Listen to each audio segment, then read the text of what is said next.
half mini course, collapse Anosov flows mini course. And this time, Sérgio Fenley, it's my pleasure to introduce Sérgio Fenley. You're in Florida State University. I know you. Okay.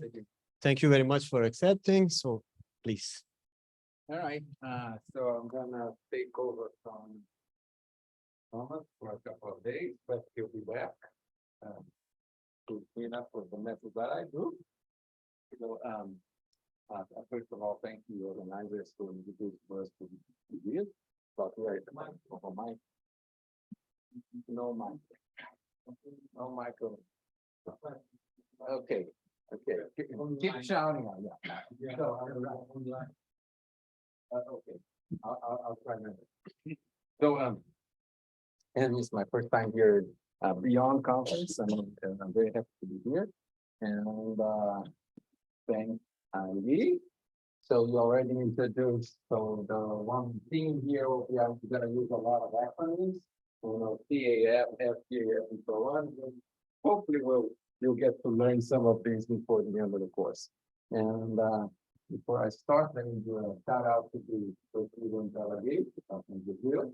And there's a lot of people here, Brazilians, that work in Brazil. So 20 strong or something. So great. All right. So Thomas introduced this idea of collapse Anosov flows, and so it's an idea to kind of introduce a new model that sort of generalizes the idea of discretized Anosov flows, which is like time one of Anosov flow. So I'm going to talk a little more about one example. And so there was this conjecture. I'm going to go over the conjecture, House conjecture a little bit, and talk about one example of Christian and collaborators. They have quite a few examples, but one of them, which is actually sort of, it sort of motivates the sort of idea of thinking, this idea of collapse on all the poles, or the other places. One of them is here, the strong collapse on all the poles, which I will eventually get to. Okay, so recall that House conjecture, I suppose around 2001, maybe it was a question, and then eventually Christian and Amy Wilkinson put it as his conjecture. So F, PH, and 3, transitive, then F is dynamically coherent, meaning, I'm not going to write this down, but it means that the ECS and ECU integrate to foliations, not branching, but actual foliations, which are going to be two-dimensional and which are invariant by F. And F is essentially conjugate to one of three models, which one is Anosov DQ3, second, which is like a twisted product. So the simplest here, you can have some more complicated, is sort of Anosov or Anosov-like in T2 cross something in S1, which is less deforming than the Anosov component. So it can expand, but not as much as the sort of expansion of the Anosov, and it can contract, but not as much as the contraction of the Anosov. So this is another possibility. And the third one is like essentially time one Anosov flow. Okay. So the conjecture that essentially with all the ones that you get, and for a while, it drove the field. People were thinking about it, but then there were lots counter examples.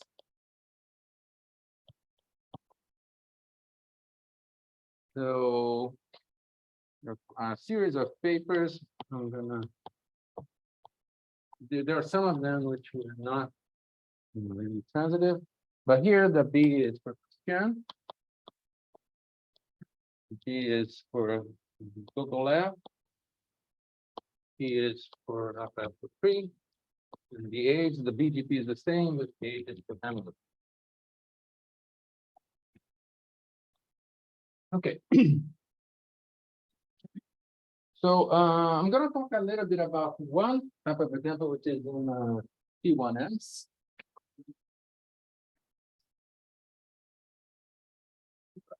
So, and this is recent. I think this is 2017. This is 2010. Am I wrong? Perfect. All right. So in T1S, they produce examples. So for each G a mapping class group of S. So S is a hyperbolic surface.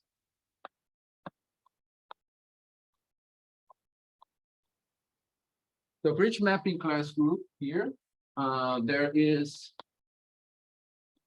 an F partially hyperbolic, which induces G in the mapping class group. In particular, you can have a pseudo another homeomorphisms of the surface, and you can find that they produce examples of pH which is pseudo.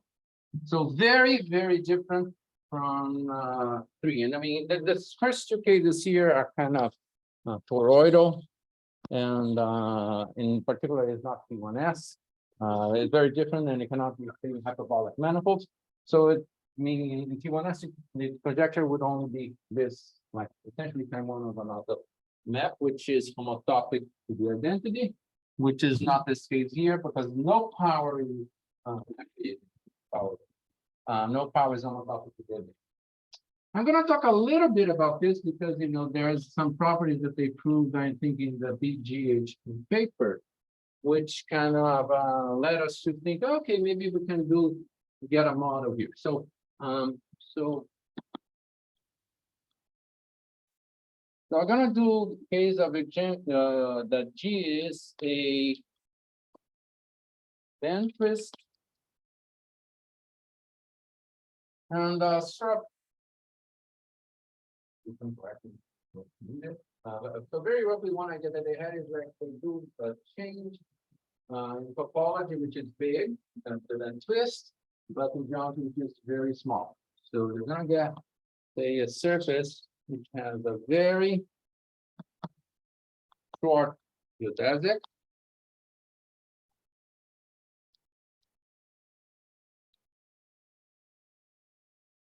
And we're going to do bend twist.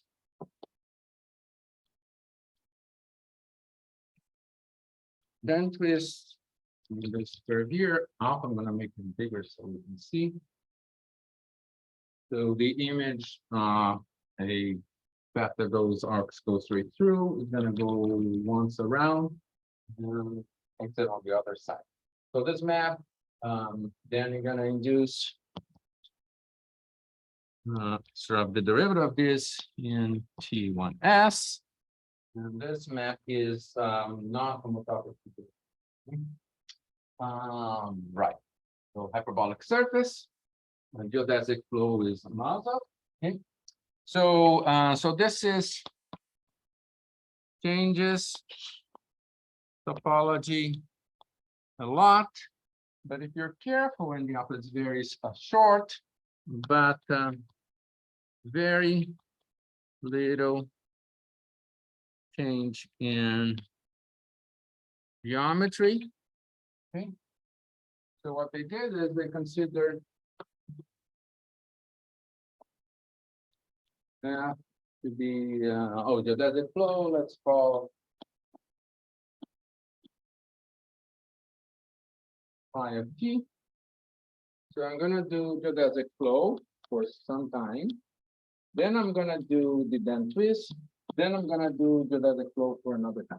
So if T2 and T1 much bigger than 0 or much smaller than 0, then F is partly hyperbolic. I'm not gonna get into the details, but this has to do with this changes the geometry very little. So all the bundles associated with the Anosov, the flow stable, unstable, the flow bundle, the center stable, etc. They are changed very little by the d alpha, and they have transversality conditions that imply that this resulting mapping from the partially. Right.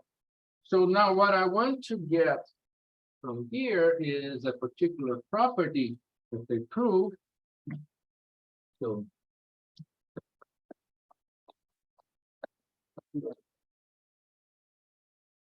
properties. So first of all, notice that this example you have an another flow there.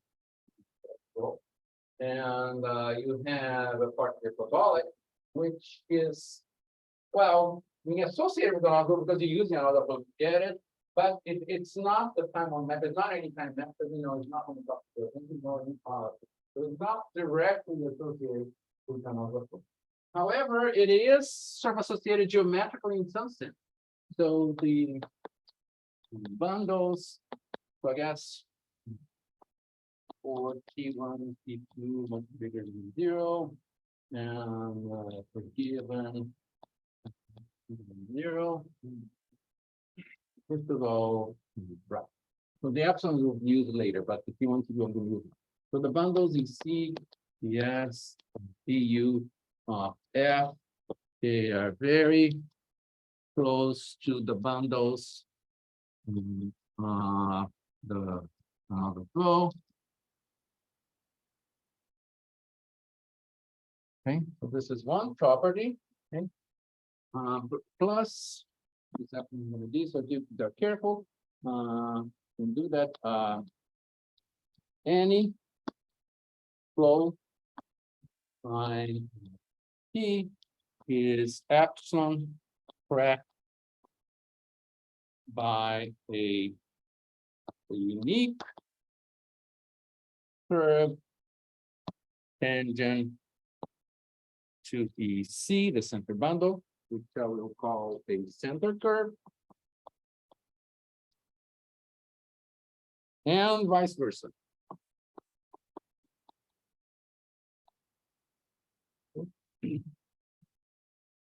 So now there is an association here between the flow and the partially hyperbolic. So this is what we're sort of hearing. So, oh, there is this relation. So here in particular, so there is a bijection between, yes. Sorry. Any flow line is epsilon track by a unique curve. Sorry. Thanks for it. Right. So there's a bijection between flow lines the liquid flow and so center curves in the universal curve. So this is what we call the orbit space of the flow in the universal cover. And this is what we're gonna eventually call the center, the space. And this kind of thing is one of the flavors, the new flavors that I'm going to introduce today. This is going to be what's going to be called Lee space collapsed Anosov flow. Which I'll denote by LST. I'm going to define the event. Right. So notice that at this point, you don't know if you're going to do something like that. I'm gonna. That's why eventually. So when we're using the sections out, so anyway, notice that this is a priori much weaker than what commonly defined yesterday, which there was that net age, which not just there was a trajectory between the lines, etc., but actually sent the lines to curves. So there was an actual, it's a priori much stronger than this. So eventually, we're going to say that under certain conditions, that this is going to be equivalent to that. Right. So let's see. What I want to say. Right. So this is one other flavor, and there's going to be another flavor which we're going to call quasi-geodesic, partially hyperbolic, which is geodesic. You know, okay, this is a geometric thing, and it's going to be a geometric definition which does not invoke any dynamics directly. But eventually, we're going to say, okay, they're the same under what we are assuming the orientability can be. Okay. So before I do that, and even before I go over that definition, there I'm going to do some consequences.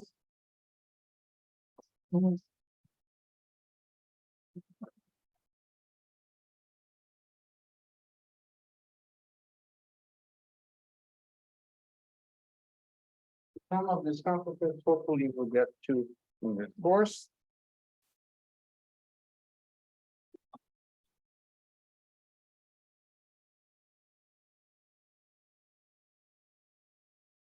So the results are sort of subsets of the set of people that Thomas mentioned yesterday. Me, Thomas, and Rafael Patry. This is myself and Rafael. F, 8, 3.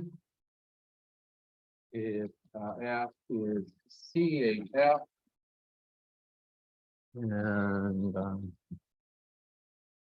the non-wandering setup is M, then F is what's called accessible, that he talked about this morning. We'll go over this more carefully, hopefully tomorrow. Is distance F is C1 plus, and preserves measure, and is ergodic. So this is our dynamical consequence of being CAF. Actually, I'm probably gonna do this for that case, LFCF, which is actually 20. Okay. Sorry. Someday, about it. Right. Another one, myself and Rafael. I think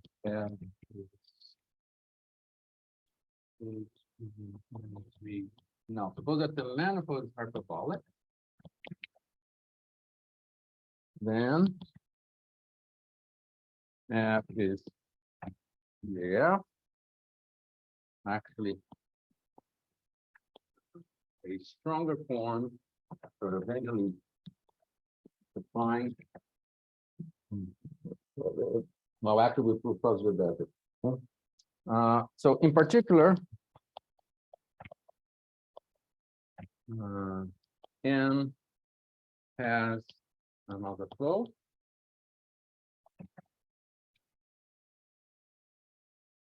So here is a case where, a priori, having a partially hyperbolic, the manifold is way more general than having another flow. I mean, if you have another flow, just take the time one map and it's partially hyperbolic. But a priori, it's much more flexible. Well, this is the same, no. Upper case when it is hyperbolic, and hyperbolic is sort of the most common type of manifolds that can support partially hyperbolic or another. Okay. Right. So then you get these consequences from previous theorem. Accessibility and ergodicity. Okay.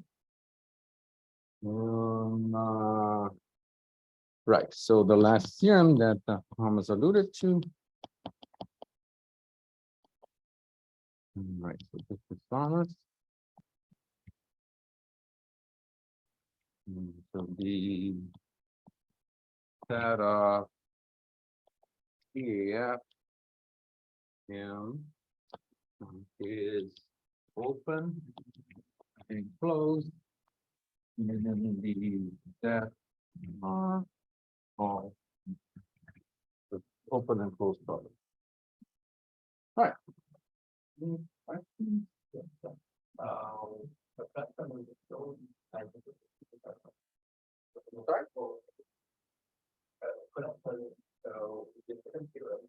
Right. No, no. That's right.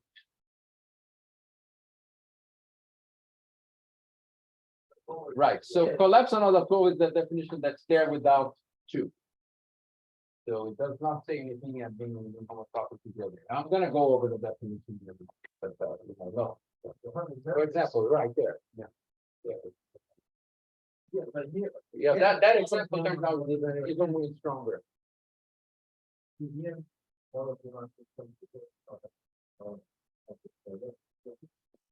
So in hyperbolic. Yeah. Ah, yeah. Okay, well, that's part of the proof. Eventually, we're gonna talk more about it. Yeah. Right. Well, but that's just because in hyperbolic manifold, the mapping class group is finite. So it's not.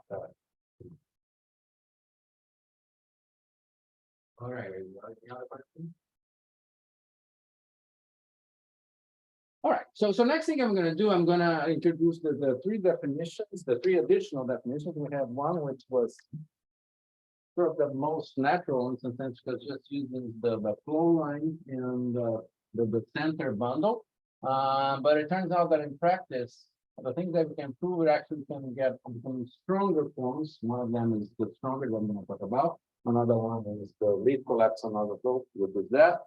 But that I will assume that it has practical relations, and the third one, which is dealing with geometric. So let me talk about these three definitions. Okay, so this is, I guess, the sort of the second flavor. So this is the same as yesterday. Thomas was saying. So Thomas, was talking about CAF, without the S, and the thing is you get this map. There's a topological of the flow, by pi. There's a map H, which is exactly like yesterday, homotopy identity, and a self-orbit equivalence, beta of MMN, which the self-orbit equivalence is what kind of is coding what the partially hyperbolic F is doing. So there's this semi-conjugacy here. Okay, so the age is the map that sort of collapses orbits to in some sense, or collapse something in a certain way, and the F is semi-conjugate to the data. Okay? So yesterday Thomas said so age is going to be differentiable along the orbits and maps curves tangent orbits into curves tangent to the center bundle, so the center curves, and the derivative is never zero. So when you're going to flow along the orbit, you're always moving. You're not staying in the same point here. Okay? The new thing here for the strong, is that we're going to have the FS is the weak and stable the flow, and obviously FU is the weak unstable. This is going to require that the image under F of the FS and FU, which the leaves here are not in general, not assumed to be C1 line. The flow line is C1, but the leaves will be more complicated. They are going to map to branching foliation. So let me draw here.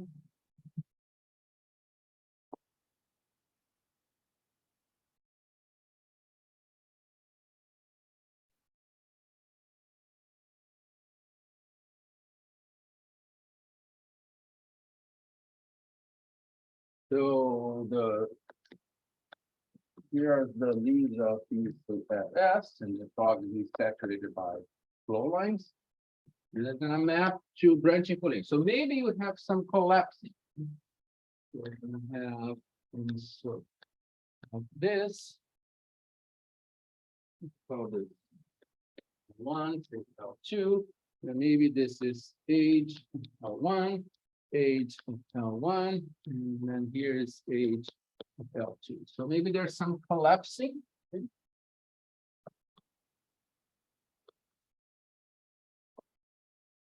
They're in the branching foliations. Right. So more than one leaf through a point is possible. So one difference between branching foliations and foliations is that the point does not determine the leaf that you're in.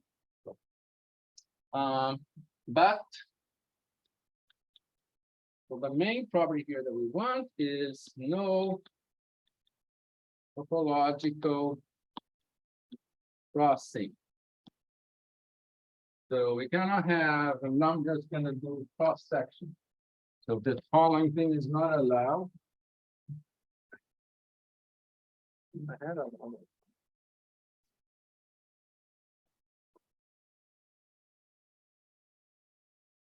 So this is not possible. So these are two different, the white one and the red one. The red one is from, I'm seeing here on the board below, the white one, and then the above.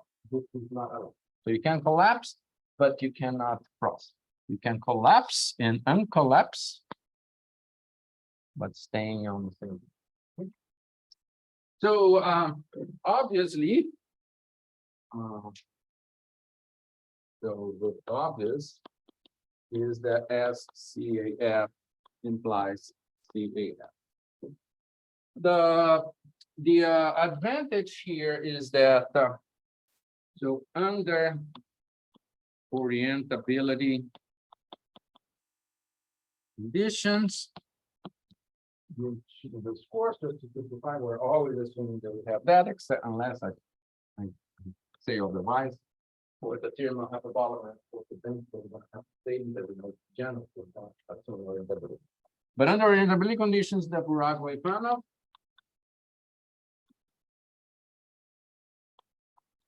there are branching foliations, as Thomas said, ECS, FECU, which are tangent to ECS, ECU, and invariant by the map. This foliation is also, again, under disorientability conditions. They are approximated by two foliations. And for every epsilon small, can do this, you know, the epsilon is measuring how far the tangent spaces to the branching foliations, which is the ECS and ECU, are from the tangent spaces of these foliations. And these foliations are what's called Rabelais. Not going to define formally. So vaguely, leaves are pi1 injective. Whenever you want to go to see the leaves, it's in manifold. And so at this point, let me just say that Rabelais formations in manifolds are extremely useful. You can do a lot of things. You have a lot of structure. There's a lot of things you can do with them. So this is a tool that you can use. Okay, and we use that. However, these are not F invariant. Okay, so it's useful to get a lot of stuff, but you know, something if you have to use the map F, then you know you can't use them directly. But you know that's why we have this the second definition, because now I have the branching foliations, and I can use the weak foliations of the flow and the branch foliations, and I can do a certain stuff. In particular, the proof of the accessibility is actually through this. You can do it for a CAF, but it's a little hard. Okay, right.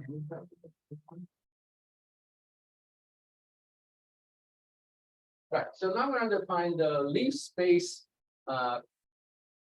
collapse another flow, which was, I guess I erased.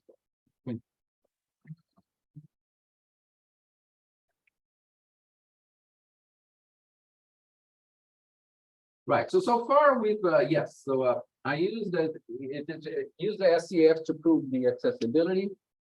The leaf space connector is actually used here.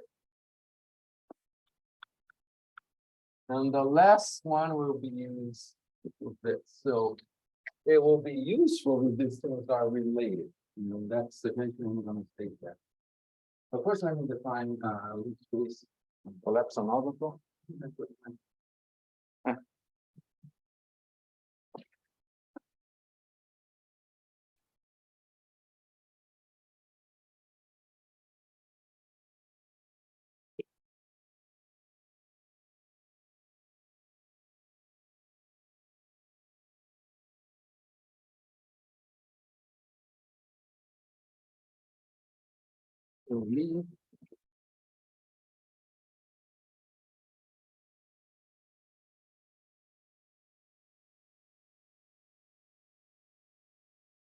So I'm gonna have, I talked about this before when I was discussing the examples of PHP. So I'm gonna have an another flow, I'm gonna have this, partially hyperbolic, and I want to put this orbit curve that extends into the center. But yeah, pure, there's too many curves extending to the center. So I'm gonna assume, I'm gonna pick up a certain curve extending to the center. So I'm gonna assume that there are branching foliations. So FPH is LSCAF. If F has branching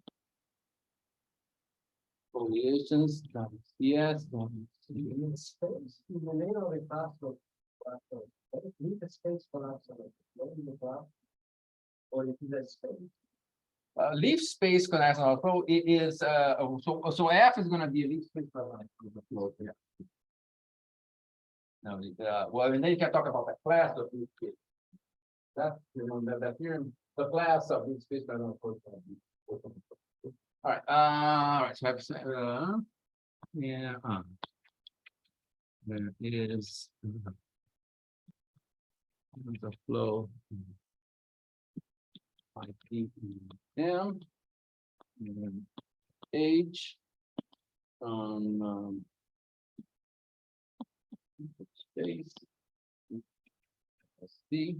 So H would be homeomorphous.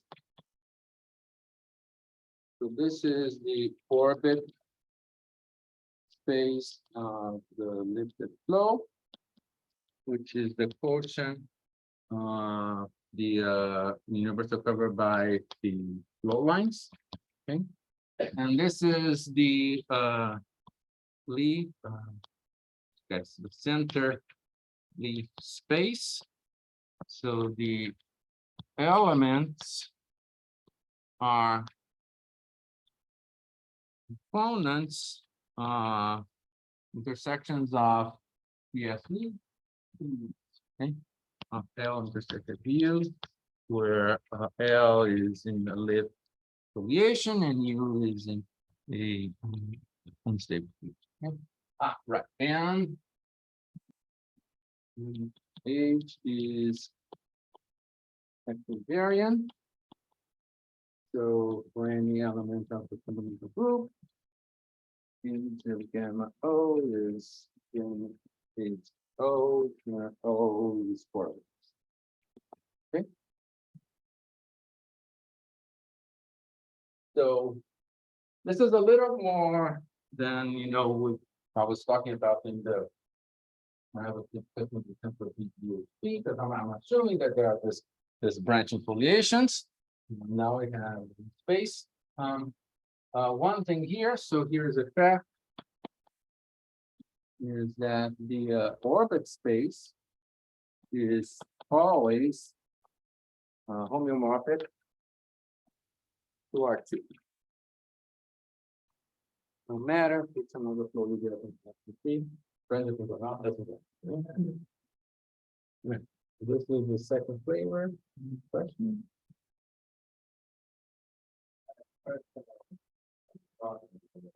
Right.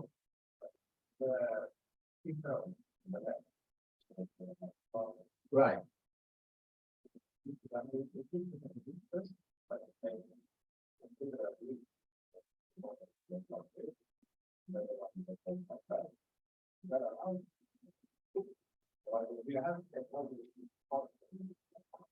Sorry, I didn't first call.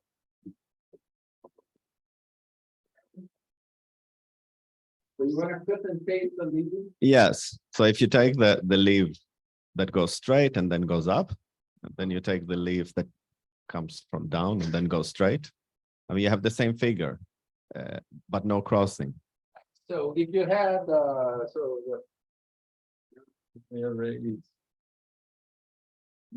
now I can do it.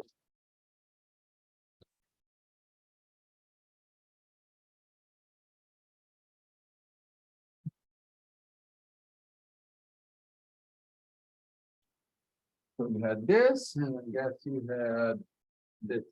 Yes, But exactly. without the cross. Yeah. So this is okay. This can happen. So you're allowed to make choices for what you consider a leaf and what you Well, don't consider. the parabola is gonna give you the leaf. So the leaves are actually, if you think of the leaves as maps from the plane, a complete plane, into your map. So they're not embedded. So the leaf may actually kind of self-intercept, but never do the cross. So they produce this leaf. Great.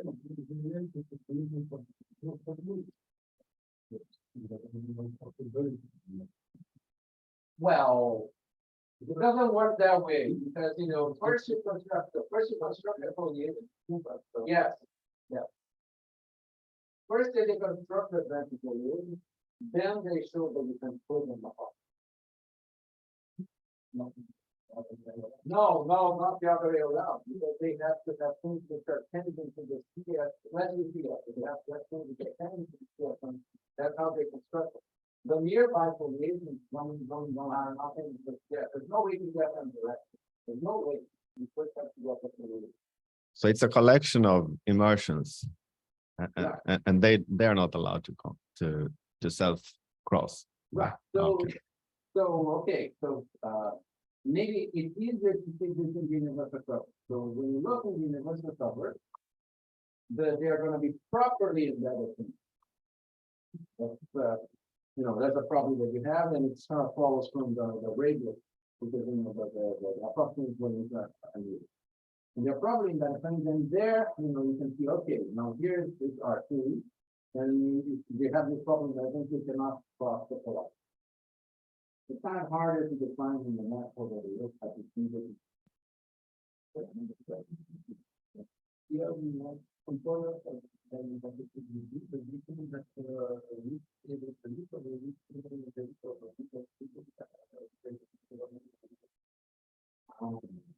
I priori, yeah.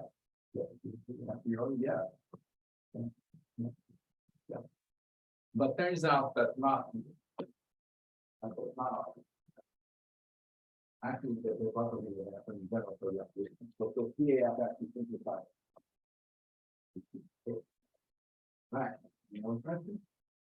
I guess we're ready for the last definition.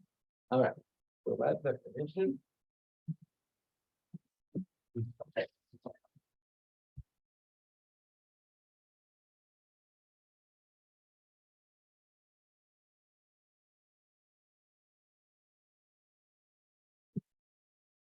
So, I guess the fourth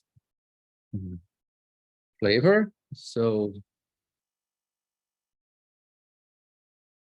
this is gonna be called quasi-geodesic,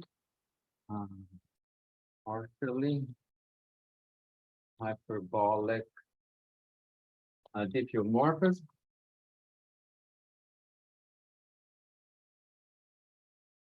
Which is going to be about. So AFPH is GPH with F has a branching foliations CSW du by Gromov hyperbolic leaves.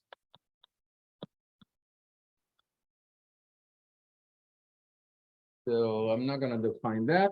I'm going to sort of naively think of them as hyperbolic surfaces or surfaces with negative curvature. And the center curves, or I guess, sorry. So the center leaves were defined here. They're intersections of stables and unstable. The center leaves in WCS leaves for WCU are uniform quasi-geodesics in those leaves. So so what is quasi-geodesic? Quasi-geodesic means curve alpha in L a leaf of WCS. And if there are constants in K, what difference is K? So that for any 2 points in my alpha, so alpha is a curve in L. So here's my L. We go hyperbolic. I'm going to think of them as sort of like a hyperbolic discs. Okay, and here's my alpha. So 1 factor n alpha y less than 1 over k distance in L between y minus k. Well, this inequality is obvious because the length is always bigger than the distance, but this is the inequality that's interesting.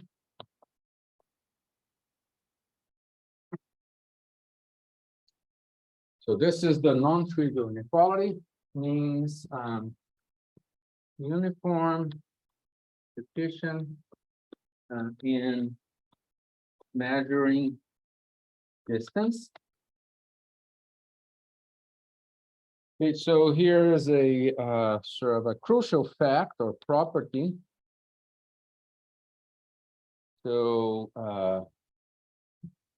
so given K, there is a yes, A0 of K, so that the curve is A0 of K away from the minimal geodesic. So it turns out that this is a minimal geodesic, so that that alpha this is alpha in minimal geodesic, which turns out to be weak if you have for negative curvature, is less than or equal to 10.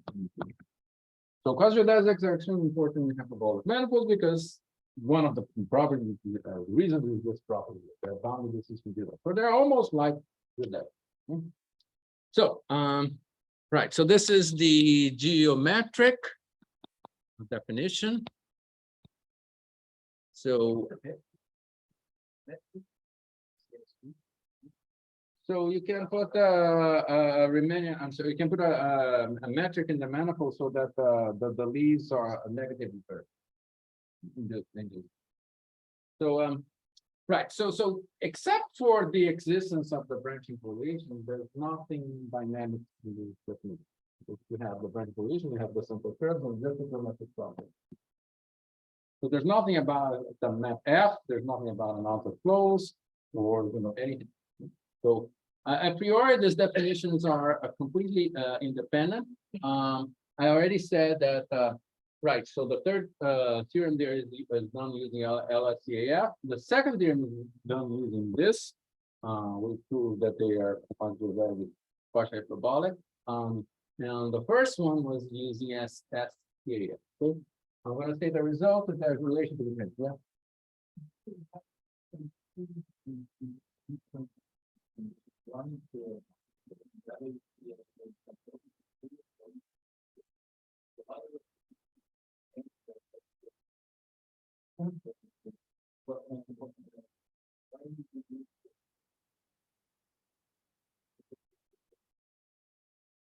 Right, so, I think Thomas alluded to this, so a lot of the results that we're going to say, they work well with, for manifolds which have non-solvable Fulham solutions. So you get, then you can have these which are actually the chloride, and it's very different, so this is the question that the property does not imply that, you know, that the curves are bounded distance from the data.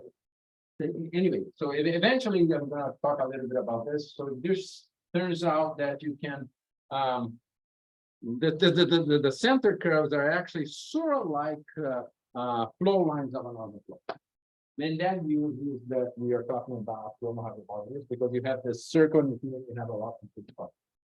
Hopefully, I'll get to explain that more. But let me finish by right. Let me state the result that says that these things are related. Okay.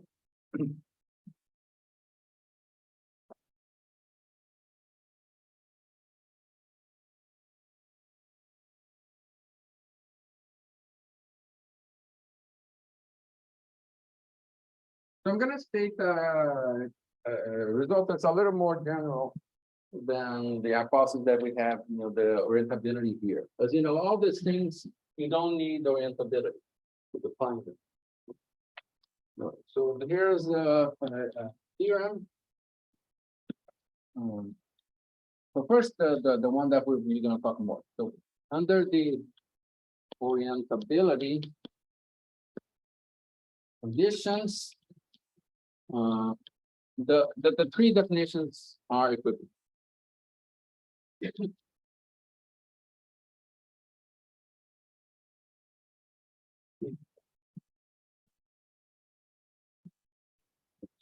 Being sort of surprising, particularly the once there's extinguished the period that is nothing to do with that.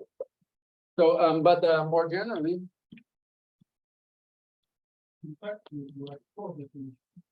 right? So they all imply obviously CAL. Ah, okay. So here's the question: we don't know. You can come up with an example which is AF, but not one of these ones here. You know, it'll be great to. We kind of think perhaps that they are equivalent. Thomas. Well, yeah, I've been wrong a lot. Okay, so more generally, this implies the other two.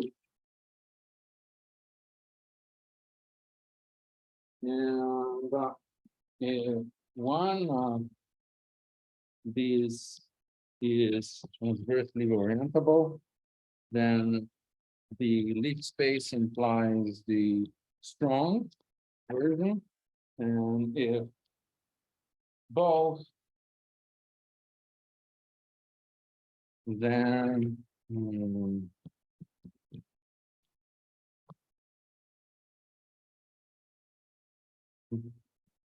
so the transverse orientability, one main reason I think it's already alluded by Felix is that the approximating result. So the branching foliations that you can approximate them by true foliation, that uses the transverse orientability. That's not known yet.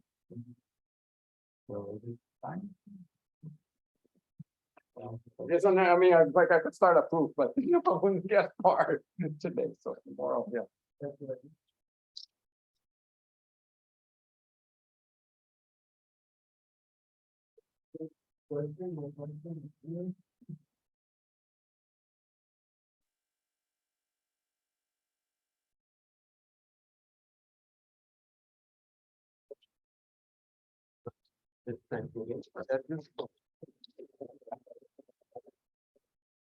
Like in 18 minutes.